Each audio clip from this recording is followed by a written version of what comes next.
नमस्कार सभी को। अपने मनोविज्ञान की क्लासें चल रही हैं और इनमें अपने दो चैप्टर हो गए हैं। एक तो मनोविज्ञान की उत्पत्ति के संदर्भ में पढ़ चुके हैं और दूसरी जो क्लास हुई वो बाल विकास के संदर्भ में जो प्रयास किए थे मनोवैज्ञानिकों ने उसकी क्लास भी हो गई है। आज की अपनी क्लास रहेगी, एक छोटा सा चैप्टर है बाल विकास के उपागम। बाल विकास के उपागम जो है ये एक छोटा सा चैप्टर आता है बीच में, कई दफा इसमें से क्वेश्चन पूछ भी लेते हैं, तो इसका अध्ययन करेंगे आज। इससे पीछे वाली क्लास में 3 परिभाषाएं आई थी। बरक की परिभाषा, सोरेनसन की परिभाषा और एक क्रो एंड क्रो की परिभाषा थी। इन परिभाषाओं में बरक की परिभाषा जो है और वो क्रो एंड क्रो की परिभाषा, ये दोनों एक जैसी मैच खाती आपस में परिभाषाएं हैं, इनमें कंफ्यूज नहीं होना है। एक परिभाषा थी सोरेनसन की, ये मैं पीछे वाले जो अपनी क्लास हुई उसमें परिभाषाएं उनकी बातें कर रहे हैं। बरक की परिभाषा क्या थी कि बाल विकास मनोविज्ञान की वह शाखा है जिसके अंतर्गत परिपक्व जन्म पूर्व अवस्था से लेकर के परिपक्व अवस्था तक होने वाले सभी परिवर्तनों को स्पष्ट किया जाता है। यह तो थी बरक की परिभाषा। सोरेनसन की परिभाषा क्या थी इसके संदर्भ में कि बाल विकास का अर्थ केवल शारीरिक परिवर्तन से नहीं है, अपितु बाल विकास जो है वो नैतिक, सामाजिक व संवेगात्मक परिवर्तन का होता है। ये सोरेनसन ने बताया था। क्रो एंड क्रो की परिभाषा थी कि बाल मनोविज्ञान वह वैज्ञानिक अध्ययन है जिसमें गर्भावस्था से लेकर के किशोरावस्था तक होने वाले परिवर्तनों का अध्ययन किया जाता है। ये क्रो एंड क्रो की परिभाषा थी। तो ये 3 डेफिनेशन कल वाली क्लास में आई थी। इनको अच्छे से ध्यानपूर्वक एक बार देख लिया करो। मैं इनकी ट्रिक बना करके अलग से डेफिनेशन का एक क्लास करवाएंगे, घंटे भर की क्लास होगी वो, उसमें हम आपको ट्रिक के हिसाब से पूरी याद करवाने का प्रयास करेंगे। तो बात करते हैं आज वाली क्लास में उपागम की। सबसे पहली बात दिमाग में एक ही आती होगी कि गुरुजियो और के है उपागम। इसको देखते हैं पहले, उपागम क्या होता है ये जानना जरूरी है। अब देखो, उपागम जो है इसका अलग अलग परिस्थितियों में अलग अलग अर्थ निकल सकता है। जैसे उपागम का अर्थ वैसे अप्रोच भी होता है। अप्रोच यानी किसी से जानकारी विशेष करना, ये भी इसका अर्थ बनता है। हिंदी में कई जगह इसका अर्थ आता है एक स्थान को छोड़कर दूसरे स्थान तक पहुंचना, ये भी उपागम में आ जाता है। लेकिन अपने साइकोलॉजी पढ़ रहे हैं मनोविज्ञान, और मनोविज्ञान में मैं सीधे तरीके से बता दूं आपको, उपागम का अर्थ मनोविज्ञान में एक उपाय की तरह होता है। जैसे उपाय शब्द है ना, उसी की भांति होता है। अब बाल विकास के अंतर्गत 4 उपागम आएंगे। उन 4 उपागम का आज अध्ययन करेंगे एक उपाय की तरह काम में लेकर के। अब देखो, बाल विकास के अंतर्गत जो उपागम है वो प्रमुख 4 उपागम है। कितने उपागम हैं? 4 प्रकार बताए गए हैं उपागम के। इसमें अपना फर्स्ट आता है प्रयोगात्मक उपागम। प्रयोगात्मक उपागम ये होता क्या है, इसमें क्या ज्ञात किया जाता है वो बताएंगे बाद में। दूसरा होता है दैहिक उपागम। दैहिक उपागम। नंबर 3 पे आता है विकासात्मक उपागम। विकासात्मक उपागम। और 4 और अंतिम है, विकासात्मक उपागम हो गया व्यक्तिक उपागम। व्यक्तिक उपागम। ये 4 प्रकार के उपागम होते हैं बाल विकास के उपागम। ये होते हैं चारों, प्रयोगात्मक उपागम, दैहिक उपागम, विकासात्मक और व्यक्तिक। पहला प्रश्न तो आप कहोगे गुरुजी प्रश्न कैसे बन सकता है, यहाँ से ज्यादा मोस्ट इंपोर्टेंट टॉपिक नहीं है, लेकिन छोड़ेंगे नहीं किसी टॉपिक को, बीच में से छोटा सा चैप्टर बनेगा, ये 15 या 20 मिनट का, इसमें पढ़ ही लेते हैं आज इसको। अब इसमें से पहला क्वेश्चन आप यही मानो कि ये पूछ लिया कि बाल विकास के संदर्भ में उपागम नहीं होता है, पहला ऑप्शन ए दे दिया प्रयोगात्मक, ऑप्शन बी दैहिक और ऑप्शन सी विकासात्मक, और चौथा कोई डी में ऑप्शन दे दिया अभिप्रेरणात्मक उपागम। तो इस प्रकार से भिन्न पूछ लें क्या पता, तो इनको याद करना है। और मुख्य बात यह है कि इनके अंदर होता क्या है। प्रयोगात्मक उपागम किस रूप में काम में लिया जाएगा, दैहिक उपागम किस रूप में, विकासात्मक और व्यक्तिक उपागम अलग अलग इनके स्थान है, किस रूप में काम में लिया जाएगा, तो उस हिसाब से इनका अध्ययन करेंगे। अब देखो पहले प्रयोगात्मक उपागम की बात कर लेते हैं।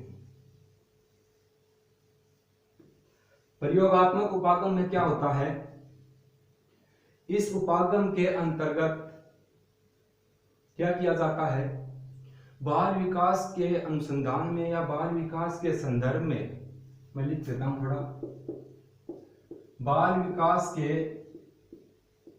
संदर्भ में या अनुसंधान में जो समस्याएं आती हैं, जो समस्याएं आती हैं उनका निराकरण किया जाता है। बाल विकास के संदर्भ में या अनुसंधान करते समय जो भी समस्याएं आती हैं उन समस्याओं का निराकरण प्रयोगात्मक उपागम के द्वारा किया जाता है। समझ गए बात। बाल विकास के संदर्भ में या बाल विकास के अनुसंधान करते समय या इनकी जानकारी लेते समय जो भी समस्याएं सामने आती हैं उनका निराकरण प्रयोगात्मक उपागम के माध्यम से किया जाता है। ये होता है प्रयोगात्मक उपागम। अब यहाँ से अगर क्वेश्चन पुटअप होगा तो वो इस हिसाब से बन सकता है कि बाल विकास के संदर्भ में या इसके अनुसंधान में जो आने वाली समस्याएं हैं उनका निराकरण निम्न में होता है। ऑप्शन ए प्रयोगात्मक उपागम, ऑप्शन बी दैहिक उपागम, ऑप्शन सी विकासात्मक उपागम और ऑप्शन डी व्यक्तिक उपागम। तो इस हिसाब से बन सकता है। अब 2 नंबर पे था अपने दैहिक उपागम। दैहिक उपागम, इस उपागम में क्या होता है, इस उपागम के अंतर्गत गर्भकालीन शिशु व नवजात शिशु जो होते हैं उनमें जो परिवर्तन होते हैं और उन परिवर्तनों के कारण जो समस्याएं उत्पन्न होती हैं उनका निराकरण होता है दैहिक उपागम में। यानी गर्भकालीन शिशु व नवजात शिशुओं के, गर्भकालीन शिशु व नवजात शिशुओं के व्यवहार में गर्भकालीन शिशु व नवजात शिशु जो होते हैं इनके विकास में जो समस्याएं उत्पन्न होती हैं उनका अध्ययन जो है, उन समस्याओं का निराकरण जो है वो दैहिक उपागम में किया जाता है। अब अगर क्वेश्चन पूछा जाए कि गर्भकालीन शिशु व नवजात शिशुओं के विकास में जो परिवर्तन होते हैं और उसमें जो समस्याएं सामने आती हैं उनका निराकरण किस उपागम के माध्यम से होता है, दैहिक उपागम के माध्यम से किया जाता है। नंबर 3 अपने था विकासात्मक उपागम।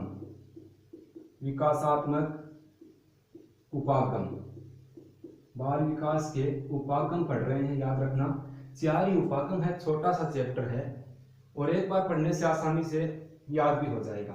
विकासात्मक उपागम में क्या होता है, इसमें विकास की मात्रा, विकास की मात्रा, विकास की गति और विकास की विशिष्टताओं का अध्ययन किया जाता है।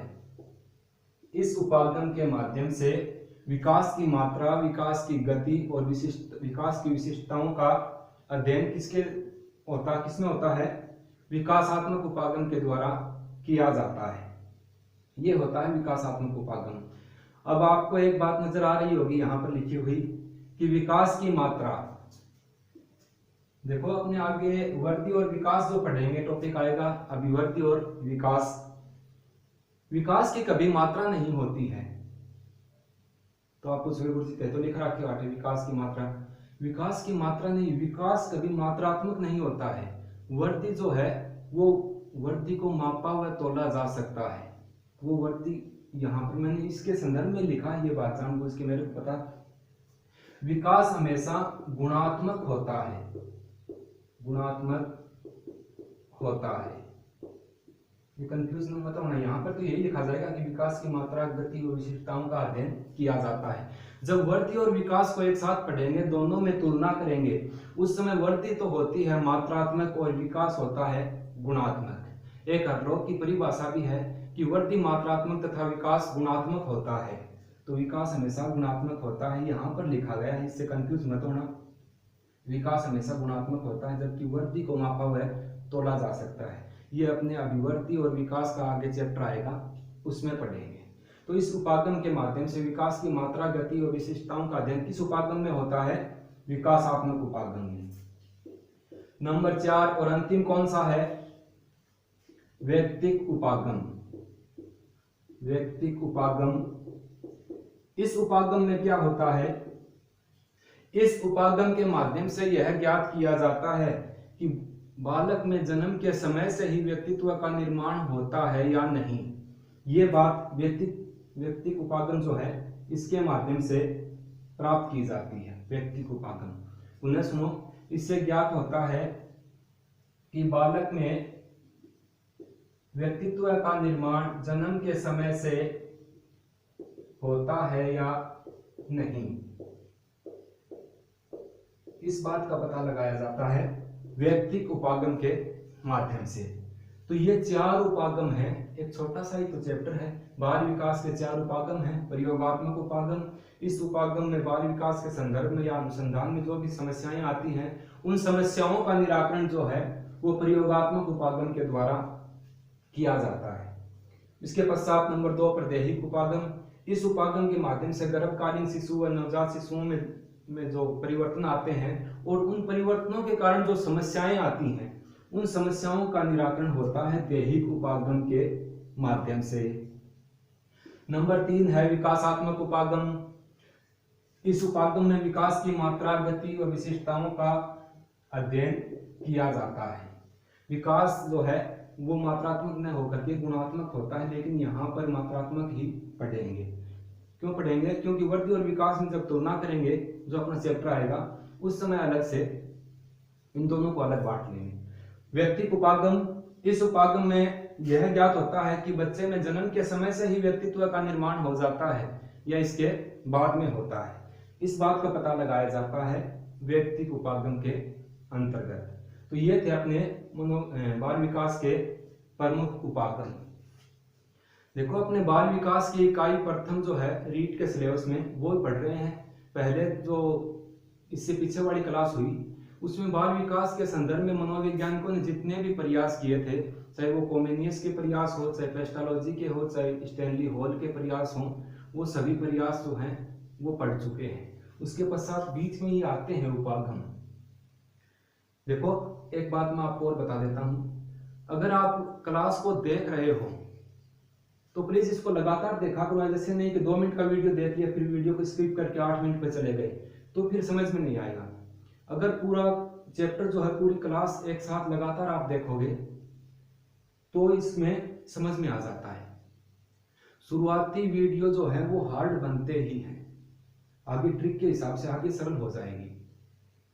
हमारे एमए की क्लास में हुआ करते थे, एक जाजरिया सर थे, वो मुझसे हमेशा एक ही बात कहते थे कि बेटा, जमीन की खुदाई और साइकोलॉजी की पढ़ाई शुरुआत में कठिन लगती है और बाद में आसान हो जाती है।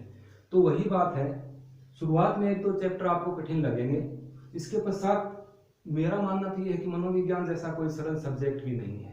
इसका सीमित जो है वो सिलेबस है।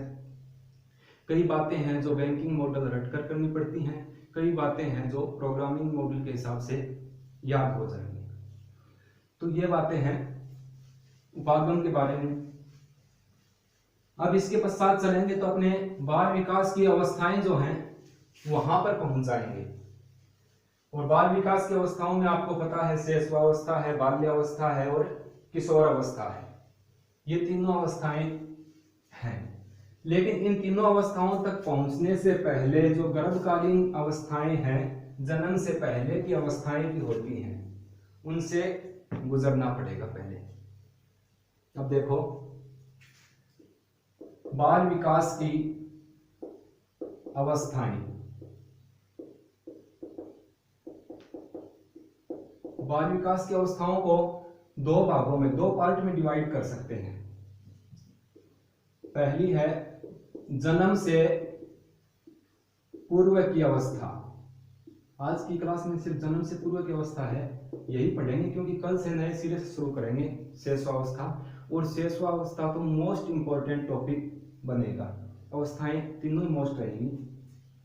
जन्म से पूर्व की अवस्था है ये तो नंबर 1, और एक है जन्म के बाद की अवस्था। जन्म के बाद की अवस्थाएं। अब आज अपने ये ना पढ़ करके ये पढ़ेंगे जन्म से पूर्व की अवस्थाएं। इसको भी 3 भागों में बांटा गया है। 3 स्टेज आती हैं, 3 भागों में बांटा गया है। कौन कौन से हैं 3 भाग? इसमें पहला आता है गर्भधारण से 14 दिन, या इसको बोलें 0 से गर्भधारण से ये आएगा 2 सप्ताह। थोड़ा सा भिन्न करके लिखवा देते हैं। गर्भधारण से 2 सप्ताह यानी कि 0 से 14 दिन।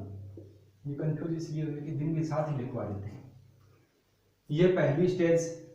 दूसरी आती है 2 सप्ताह से 24 सप्ताह। ये दूसरी स्टेज होती है, गर्भधारण के समय की बात है। इसको क्या कहेंगे? 15 से 161 दिन। ये दूसरी स्टेज आती है। और इसमें तीसरी आती है 24 सप्ताह से जन्म तक। अगर इसको यहां लिखेंगे तो ये हो जाएगा 161 दिन से जन्म तक। तो ये इसमें और कुछ तो बनता ही नहीं है, देखो, क्योंकि बच्चा इस समय पेट में है तो क्या अपन इसको परिवर्तनों को कुछ देख नहीं पाएंगे। ये तो सिर्फ स्टेज दी गई हैं, और इसमें से कई दफा क्वेश्चन आ भी जाए तो यहाँ वाला ये जो है एरिया, यहाँ से क्वेश्चन उठा सकते हैं, उठाएं तो। देखो, जन्म से पूर्व की अवस्था के बारे में अपने उनको तो सभी को जानते हैं कि शेषवावस्था, बाल्यावस्था, किशोरावस्था, और वो टॉपिक मोस्ट इंपॉर्टेंट टॉपिक भी है, लेकिन ये बातें भी जानना जरूरी है। अपने पढ़ रहे हैं जन्म से पूर्व की अवस्था के बारे में, यानी बच्चा इसमें पेट में ही मान लो। तो गर्भधारण से 2 सप्ताह ये पहली स्टेज है। गर्भधारण से 2 सप्ताह यानी 0 से 14 दिन। दूसरा इसमें रहेगा 2 सप्ताह से 24 सप्ताह, 15 से 161 दिन, और 24 सप्ताह से जन्म तक यानी 161 दिन से जन्म तक। ये जन्म से पूर्व की अवस्था को 3 भागों में डिवाइड किया गया है। ये बनते हैं जन्म से पूर्व की अवस्था के 3 भाग। अब कल की जो अपनी क्लास रहेगी वो रहेगी जन्म के बाद की अवस्थाएं। जन्म के बाद की अवस्थाएं अपने जानते हैं कि 0 से 5 या 6 वर्ष तक शेषवावस्था, शेषवावस्था, बाल्यावस्था और किशोरावस्था। उनके उपनाम, उनकी विशेषताएं और उनके संदर्भ में जो भी परिभाषाएं बनती हैं उनको ट्रिक के हिसाब से याद करेंगे। तो आज की वीडियो में इतना ही रहेगा। देखो, आज की क्लास क्या थी? उपागम के बारे में। एक छोटा सा चैप्टर था तो मैंने सोचा ये बीच में करवा ही देते हैं, और ये सही जगह ही करवाया, यहीं पे आता है। मनोवैज्ञानिकों के प्रयास, फिर उपागम आते हैं, फिर अवस्थाएं आती हैं। और जो रीट का जो सिलेबस है, देखो, मनोविज्ञान भले ही अपने आप रीट के सिलेबस में हो या सेकंड ग्रेड के सिलेबस में या फर्स्ट ग्रेड के, तो एक बार अपन ये जो सिलेबस पढ़ लेंगे तो ये सेकंड ग्रेड में भी आपके काम आ जाएगा, क्योंकि मिलती जुलती बातें आएंगी। और कंफर्म नहीं पढ़ा हुआ होगा, अगर पढ़ा हुआ है और कंफर्म अपने याद नहीं है तो अभी ऑप्शन देख के वहां पर अपन कर सकते हैं। तो यह आपके हो गए तीनों पार्ट जो हैं वो हो गए हैं जन्म से पूर्व की अवस्था।